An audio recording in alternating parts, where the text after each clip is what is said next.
Well, hello and welcome to the latest edition of the About Small Business podcast. My name's Barry, and on this week's edition, I'm going to be speaking to Deborah Wyn from Lotus Aesthetics, basically sort of an aesthetics company set up locally. If you are enjoying the content that we're producing on the About Small Business podcast, please do like and subscribe to the channel, hit the little notification bell, and that's going to let you know anytime a new podcast drops. So Deborah, thank you so much for coming on the podcast. Really lovely to meet you. Thank you. And so it's essentially, as I understand it, aesthetics. We're looking at beauty. We're looking at sort of treatments. All now, as a father of two daughters, two teenage daughters, I'm possibly more familiar with some of these ideas than maybe I ought to be. But can you tell me a little bit about what you do, first of all? Yes, so basically I set up an aesthetics business almost 2 years ago now. Right. Primarily it was just working from home. I had another business at the time. I was an estate agent. I had my own estate agency as well. And I was just looking for a different direction to go in.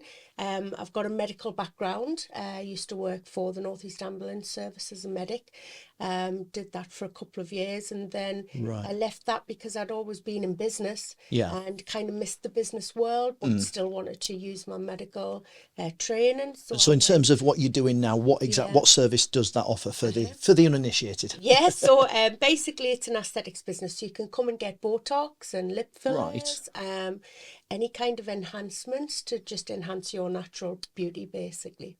Right, okay. I do find this, it's quite an interesting area. And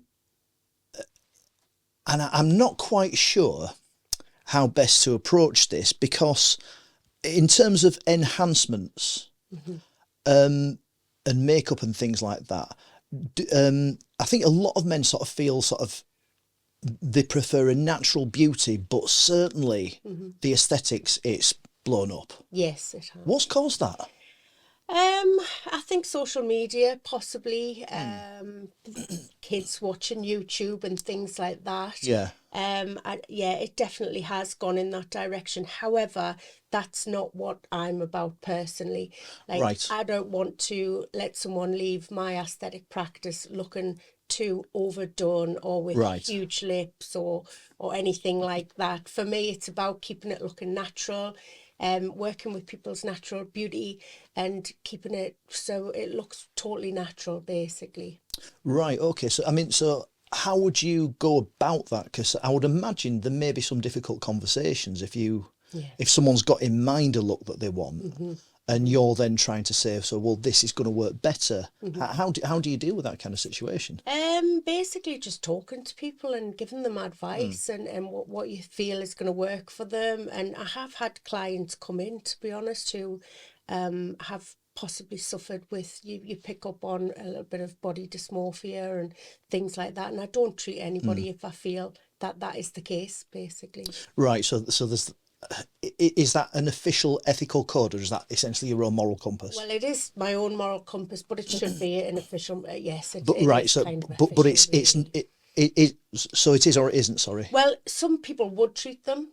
Right. Definitely. Okay. I definitely wouldn't. No. Okay. If I feel that they're going a bit over the top, or that they're so, they're really down on themselves and saying that this looks bad, and they've already possibly even had too much aesthetics, because that is something that happens. They'll do the rounds at all the different places, really. So yes, I wouldn't treat anyone if I felt that it was going too far. I find that quite fascinating in some respects, because I think with any new business, it's always really tough to turn away business. Yes, it can be. And you've got people who have that need coming to you, and you volunteered this. You're prepared to turn them away. Yeah. Which I've got to say, good on you. Yeah. It's quite scary in a way that other people won't, and there doesn't appear to be any regulatory body, or is there a regulatory body at the minute? There is not. It's been in talks with government for quite a few years, and I believe that will come in quite soon. It was meant to be in the next year or so, but I think that got pushed back with the new government. But there have been things happening in the aesthetics industry recently which may bring that forward again. But I think coming from a medical background... Wasn't there recently someone that died? Yes, just a week or two ago. A week ago, yes. What was that from again? They had a filler inserted into their buttocks, basically, a procedure I would never, ever entertain. Sorry, Keek. Yep. I feel awful smiling then, but what?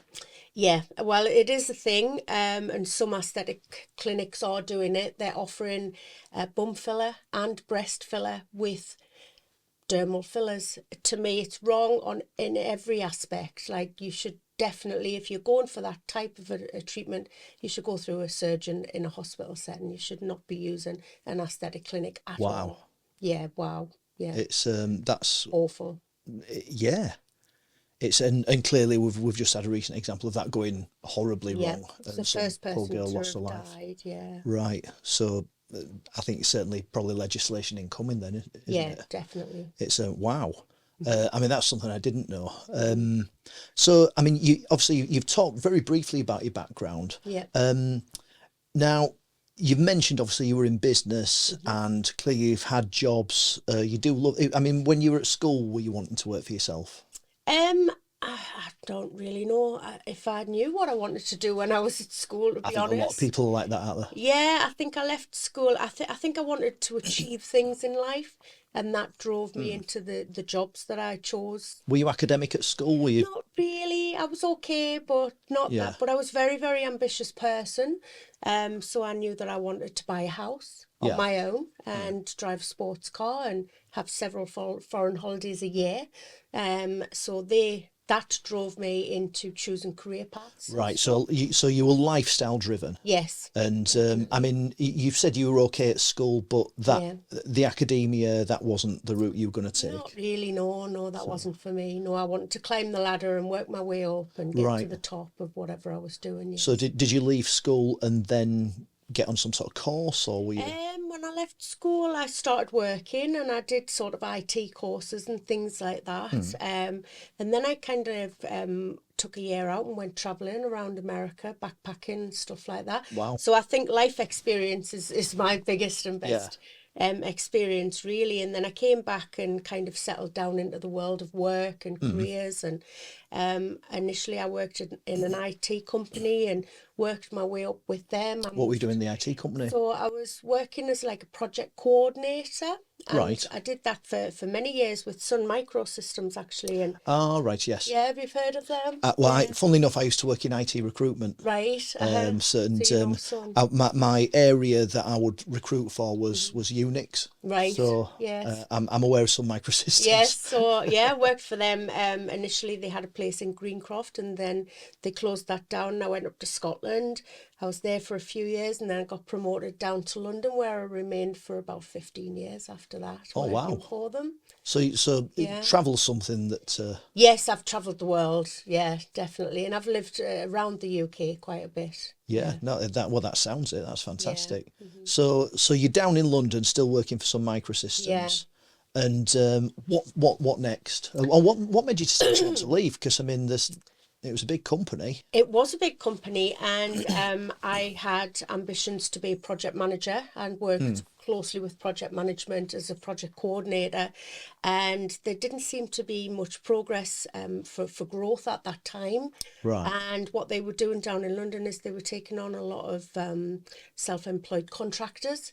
And they were coming in and they were doing the jobs and they were getting 3 times the amount of money and all that kind of stuff. I do recall that from because we'd get contractors ringing us and shouting at us for taking their commissions. And things like that.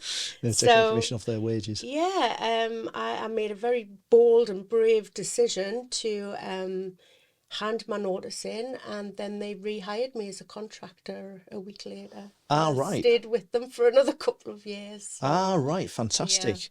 Yeah. Were you affected by IR35 then? Yes, definitely. Having to comply with all of that. Yeah. Yes. So I went on to actually be a self-employed contractor down in London for several years after that, working for various different companies. So I ran a business then as well. Yeah. And that's where I met my daughter's dad, and we got married. He was also a contractor, and so I ran a business with us both self-employed contractors, Right. working in the IT and the airport industry. So Right. So that's your first taste of self-employment. yes, I mean, certainly from my experience of the IT contractors, the motivation was financial. especially living in London. Yeah. You needed a lot You of need money a to lot of live money. in London. I get that totally. I suppose again, it's that it sort of just backs up what you've already said about being lifestyle driven as opposed to money for money's sake. Yeah. You want to live in a nice house, go on nice holidays, and have a nice car and things like that, and presumably contracting work for that. So. Yeah. So we're doing pretty well then. Yeah. At a time that presumably the IT was going well. Yeah. For a reputable company and with good contacts in that field. And so how do we get from there to a estate agency? Well, it was quite strange really, because my husband at the time, he actually had a cardiac arrest at home. All right. And I saved his life.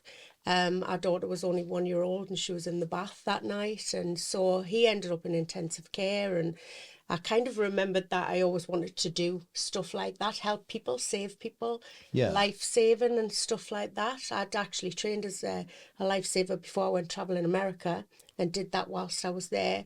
So my husband, once he did recover, and he did recover, he's still alive, he then went off to work in China. Right. So I was at home with the baby on my own, basically, and running a business, and he was out there. And then I remembered, maybe I've always wanted to save lives. So I looked at moving back up to the northeast, where I would have my mum basically for childcare. Right.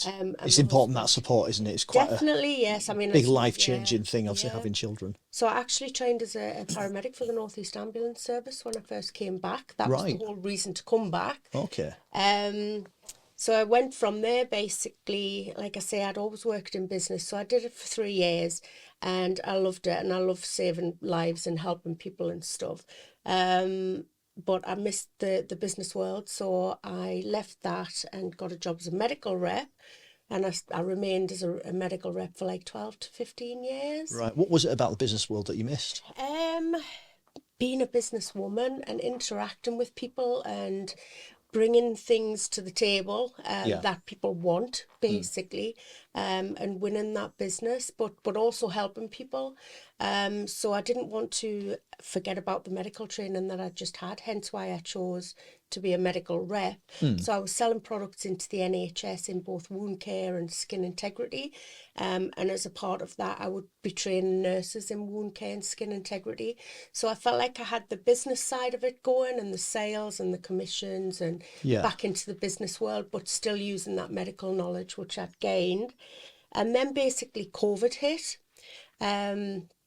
And we couldn't go out the same as we did before into the hospitals and the healthcare settings.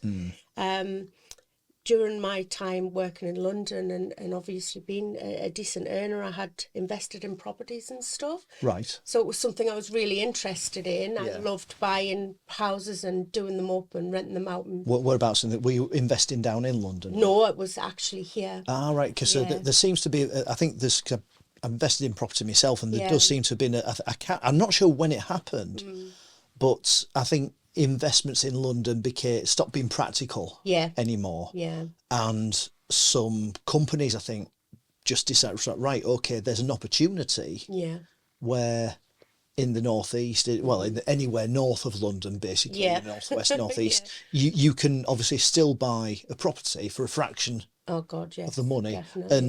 And then that's going to grow, and obviously sort of consequently places like York, Leeds, Manchester, all these areas then started to go up as well. Yeah.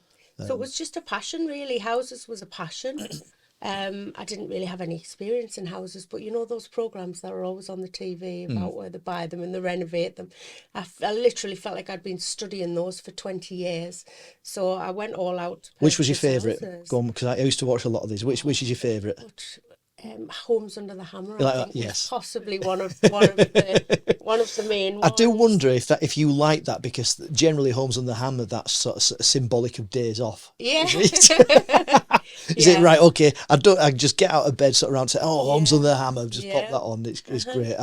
I did used to like Sarah Beanie myself, and Yes. my wife likes Kirsty and Phil. Yes, But, all of them. I used to watch them all, yeah. But basically, yeah, when we were stopped to going out into the medical facilities, my plan was always kind of pay off my mortgage and then work purely in houses and stuff. And I thought, why am I waiting? Just do it now. So I signed up with it's like an umbrella kind of company where you can run your own estate agency. okay. Underneath them, they were called Keller Williams at the time. So Was that a franchise? Or? It's not really a franchise. They give you the back office, if you like, to work from, and their marketing, but it's completely your own business. Right, got you. So I set that up, and it was actually really successful. So how would that differ from a franchise then? I'm not entirely sure. I suppose it seems like a franchise, but it's not. I'm not that au fait with franchises anyway, so I'm just wondering if I'm maybe missing a trick. No, I think basically what it is, how they sell that to you, it's a back office. So if you were to be a franchise, for example, you bought that franchise, you would have to lay out all of the money for things like Rightmove and Prime, to advertise all of your houses on. So what they did was they paid for all of that, and you paid a fraction of the cost to run it like a back office kind of thing. So I used all of their back office to get up and running. And seems like a slightly better deal. Yeah, because you're totally in charge of your own business. They have absolutely no input into it whatsoever. Like I say, they purely just provide you with a back office. That's interesting. Yeah, so I started that up. And like I say, it was really successful and I absolutely loved it. And the only reason I thought about changing career at that point was because it took too long to get paid. So really, I didn't take any money from clients up front, so you don't get paid until 3 or 4 months down the line when the property completes. That's interesting. Some houses are difficult to get past the line. They take 6 months. I had one house which actually took 12 months to completion because of various different issues. I'm aware of things this. like There's that. all sorts of this. Like once the solicitors get involved, they're not always terribly motivated, shall we say.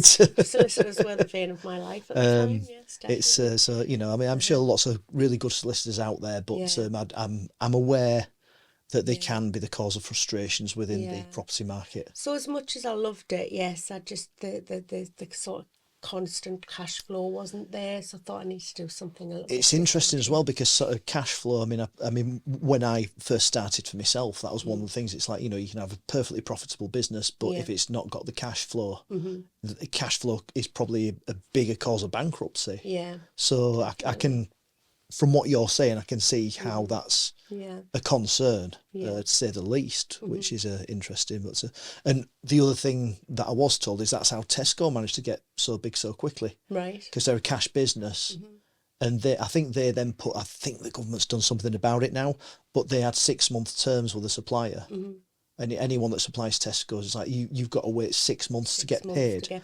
So everyone's going there, buying their goods, paying immediately. And then 6 months later, Tesco's will pay the person that supplied them with those goods, and that's why you've had all the issues from the farmers, complaining about that they just can't work under those conditions. But I think that something's been done about it, but I'd need to double check. But just in terms of cash flow, I think that's a really interesting point that you raised, and it's one that I never really thought about for estate. We doing rentals as well? No, I didn't do rentals because I have rental houses of my own, and to be honest with you, they're difficult. To say the least, it definitely wasn't a side of the business that I wanted to get into. It's I mean, well, again, in the landlords are also in the spotlight at the moment as well, aren't they? And there's all sorts of the tenants, and it doesn't seem fair sometimes. And it's I think what frustrates me with that is the regulations, the rules and regulations that are all there. What's not there is enforcement. If a tenant, if I'm refusing to do any repairs, at present, a tenant can go to the council. And they can say, environmental health come out. They will then give you a notice to get the work sorted. And if you don't do it, I think it's about a 2-week time frame. If you don't do it, the council will do it and they'll charge you for it, and they'll look at recovering the bill. See, I am a very good landlord in the properties that I had, but it, like I say, it is all for the tenants and it's not for the landlord at all. And I found quite the opposite.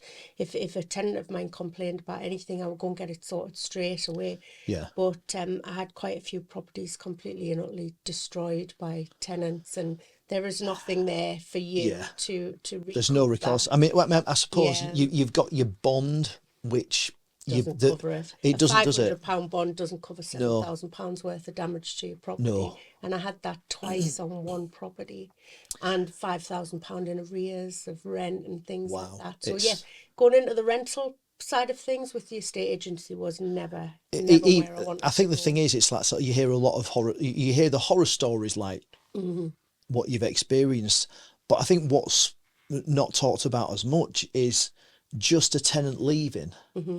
And they've maybe they've not cleaned it, not tidied it. Maybe it's like they've just scuffed all the walls everywhere, and they maybe don't think it's that bad. But to get another tenant in, you've then got to spend, like sort of £500 to £1,000 cleaning it, painting it. Yeah, and it's definitely. like it's money it's I mean everyone hates landlords. I don't think we'll get any sympathy from this, but it's a practical thing, and it's Mark, the last I heard, I think the direction of travel is there's going to be fewer landlords like us. I think most people are, and it's going to go to big business. Yeah, there's big sell-ups, and it's going to end up all with housing agencies and big business. Yeah, definitely. And I think then it's not going to solve the problems. You're going to have big businesses that can deal with mitigate sort of any legislation that comes in. Yeah. And I think what is interesting is any sort of phone-in show that you watch, it tends to be like the housing associations that people are complaining about. Yeah.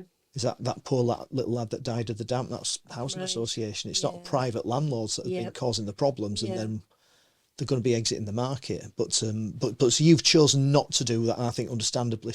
Although having said that, I mean, it's like, so were you doing your own? Did you never think, I'm doing my own, however many other people, or did you just see, I don't want this? I thought, I've got a few of my own, and they're hard work. There's definitely no way I want to double, triple or quadruple that. Yeah. Definitely not.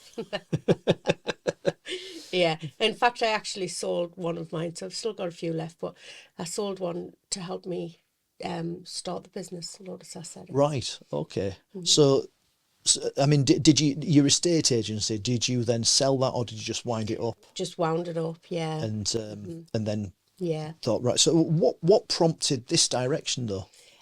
I was just looking for, like I say, the cash flow thing where you do a job and you get paid for it. You don't wait 3, 6 or 12 months before you actually get some pay. And I'd been interested in it. I'd had some aesthetics done myself. I'd been to 3 separate aesthetic places in the local area myself. And a few times I hadn't been happy with the treatments which I'd received. Right. They either hadn't worked or just didn't rate it very much. And I thought, well, let's look into this a bit further. Are you happy to discuss that a little bit further about what went wrong? Was it? I think just so, for example, once I'd had Botox off one company, and it just didn't work. So went back and they kind of tried it again, and it still it was ineffective basically. Right. And I didn't know why, because I didn't know very much about myself. Well, that's it. That's what I was kind of getting at, because I don't really know what can go wrong. What they do? Neither did I at the time, and then so I decided to try somewhere else. Yeah. Had Botox off them. Yes, it did work, but there were some unwanted side effects, if you like. So, right. The Botox had been in the forehead and it had dropped my brow, so I felt very heavy, and like my brows my eyes looked like they were pushed down. I was like, well, I'm not very happy with this. In your view, was that a fault of the product or the way it was delivered? Yes, probably. I think possibly the way it was delivered. I know it is a side effect which can happen, but yes, it did happen. And I thought, well, maybe I should look into this a little bit further. Maybe I could do better, basically. So I started to look into it and discovered that I could actually train in it. And I thought I'd love to do that. And again, it's going back down that medical route, if you like, with having a medical background. And I just thought maybe I could bring something to the table here. And I just knew I would be good at it. Yeah. I was excellent as a medic. I care about people and how they look, and you want to help them and you want them to, for them to feel good about themselves. So yeah, I thought, let's do it. Let's train in it. So, and loved it. Absolutely loved it. So the demand for it, I mean, because as we've already sort of mentioned, it's blown up quite a lot on social media, yes, this kind of thing. Were you always confident that there would be plenty of business there for you? Yes, I thought so at the time. I did think that the market was quite saturated, and it still is. Yeah, I mean, that's something that I just seem to be. I think there's a thing in the Northeast, a lot of young lads do tend to gravitate to the army. I was interviewing a gentleman the other day who's doing some amazing things, and make no mistake about it, the army, it's fantastic grounding for anyone, but I always feel often sort of in some areas it does appear that that's your only option, which I think is a shame. If you feel sort of forced to go into something, as I say, brilliant career choice for anyone that knows what they're getting into. But no, and I think with a lot of young female school leavers, there does tend to be that sort of gravitating towards that sort of the aesthetics industry, beauty industry and stuff. So in your opinion, you still say that's quite saturated? I do think it does seem saturated, but I think a good quality aesthetician are very hard to find. I was going to say, because I mean, almost it sounds as though what's really motivated you to get involved is your own experience with people who are doing a poor job. Yes. And I've heard that before. Funnily enough, with a letting agent, he says, he looked at other letting agencies in the areas. It's that I can't do any worse a job than that. I'm going to start my own. Yeah. And so you've done that. I mean, to be fair, just talking to you, I mean, you've not explicitly said you're good at everything that you're doing, but it would appear, just because I know a little bit about the IT industry. I know that you can't become a contractor. There may be people that are shouting at the screen at the minute. Yes, you can, but I mean, you have to be good to become a contractor. You've got to be competent at what you're doing. Just because they can get rid of you like that, can't they? There's no reason to keep you there. So you're clearly good at that. You've been sufficiently successful at managing your money to be able to invest in property and see that grow a bit of a portfolio. You've then managed to become an estate agent and do you can turn my hand. You've got a track record. And then you've decided, sort of following your dalliances with, and I suppose because you mentioned wound care and. So I've been working in wound care and skin integrity for almost 15 years, training nurses in the NHS and stuff like that. So wound care, I think that might be self-explanatory, but skin integrity. Skin integrity. So within the hospitals and nursing homes, unfortunately, clients would get pressure ulcers from being in bed too long and not being moved and turned, and incontinent patients and stuff like that. So skin integrity was how to maintain the integrity of the skin, to prevent it from breaking down in those care settings, basically. And all to do with the skin's natural barrier and the layers of the skin. And so I would go in and train nurses on skin integrity as well as wound care. Presumably that knowledge is going to enhance what you're doing now. That knowledge is absolutely amazing for what I do now. Like I say, I trained nurses for over 12 years in the NHS and skin integrity. So I know my stuff as far as skin, gauze and all the rest of it. And it was a passion, and I loved the job, like I said. It just kind of changed when COVID came about and things just weren't the same Yeah. in that industry anymore. So I feel like I've started something where I can be more involved in that. And I think helping the people pressure on again. public services was just immense then, wasn't it? Yeah. My wife's a teacher. I'm a former teacher. Like I say, obviously still working the education sector. But I think the public sector were already under huge strain. Yeah. And definitely. anyone that you speak to, I mean, certainly like sort of my database of teachers just changes so rapidly. Yeah. People are looking for a way out. My understanding is that that's very much similar in the healthcare industries. I think police, firemen, not as sure about, but it's just that additional strain, and clearly that's something. You know, you've had other options and seen, wow, you know, like opportunities. Yeah. So yes, I trained in the aesthetics, and I started looking around for a clinic to start, basically, so that I didn't feel comfortable doing it at home. I wanted it to have a more professional. Yeah, so you started at home, and then you got to a point with it. I need to expand now. I thought I don't really want people to come into my house and have these treatments, Yeah. you know, in a small room which I had set up for it. You know, with dogs down in the kitchen, because I've got a 3-story house. I just thought I want a real clinical feel, a professional environment for people to come into, basically. So you're looking for a premises. So I was looking for a premises, and I You'd found got the clients. Yes, I'd got a few clients at that point, and they were repeat clients, and so I wanted to take it to the next level, and came across the premises that was coming up, available in number 3 Beamish Street. Right. So I went, and there was like Beamish Street, sorry, is that in Stanley? In Stanley. Yes, at the back of the old Royal pub kind of thing. Oh, you go right, around yeah. the back, down the bottom end of Stanley there, and I found this premises which was trading as a hairdressing salon at the time. Right. So it had like a room to the back of it which I could use as the clinic room, and because I had a large space, I thought, well, I might as well start a clinic, but also start a salon, a hair salon, and everything else as well. So when I kind of got the keys and started to renovate the place, I'd already had in my mind I was going to have the clinic, I was going to have a hairdressing salon, but I didn't really have any plans beyond that. And then it just kind of grew as I got the space ready for the actual opening. I had a beauty corner where... How long did it take you to get it from being handed the keys to getting your... So I got the keys on the 3rd of September, and it took me 3 weeks. I was going to take 2, but because of some council regulations, and I was waiting around to get the word back on certain things, it took me 3 weeks. So I renovated it in 3 weeks' time. You renovated it in 3... Is that, again, experience from your properties? Yes, from properties, management, so you know, and renovation work, and being a project manager. So I was project manager for years. So before I even had the keys, I had everything lined up and all no messing ordered, about. no, It's straight in, ripped out, completely done, and open in 3 weeks. Yeah. Right, and was that the whole thing ready in 3 weeks? So you weren't thinking, right, okay, I finished my, obviously your aesthetics element.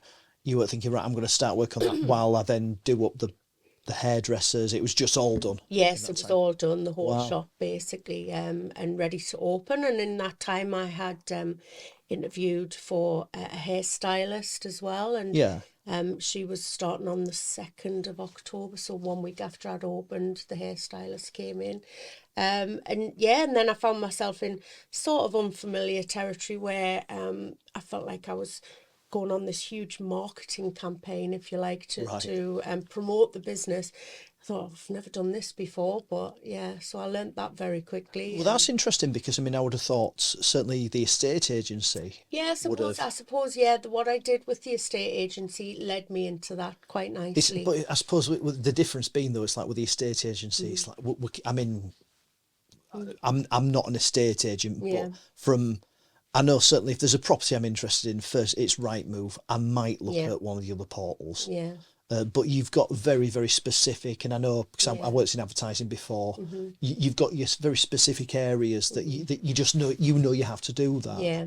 And so I suppose for what you're doing now, and what you're saying, this was new to you, then it is very different. Yeah, it is. I suppose I'd been marketing houses, but I hadn't really been marketing a business as such. No. So But the experience that I gained doing the estate agency for a couple of years, photos and videos and things like that, helped me to really kind of showcase the business.